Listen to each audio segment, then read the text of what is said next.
zikomeza no wapfuye. Ariko umunsi umwe nsomye Bibiliya sanga ziriya mbaraga z'Imana zigira agaciro no kurinda imva yawe, zikarinda amagufwa yawe atagihumeka, atakibaho, amagufwa zawe bikayarinda.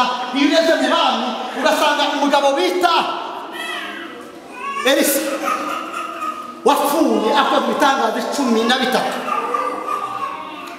ku mbaraga z'Imana zabaga muri we arapfa, kandi yaragomba gukora 14. Umunsi umwe aryamye n'imbaraga z'Imana yarapfuye, yaraboze, amagufwa ye n'imva ye yaribagiranye, ari imva irangaye, yarashize, iraruha rwose, na ryataka ryari hejuru yayo rivaho, hasigara gusa icobo. Imbaraga z'Imana ariko zari muri ico cobo. Umunsi umwe ngo abagabo bafite umuntu wabo wapfuye barimo baje gushingura, bataragera aho bacukuye, ngo babona igitero kiraje kwirukanye inyuma, wakona afite kuba bikiwa abana, baravuga bati tugiye kugupfa tuzira umupfu.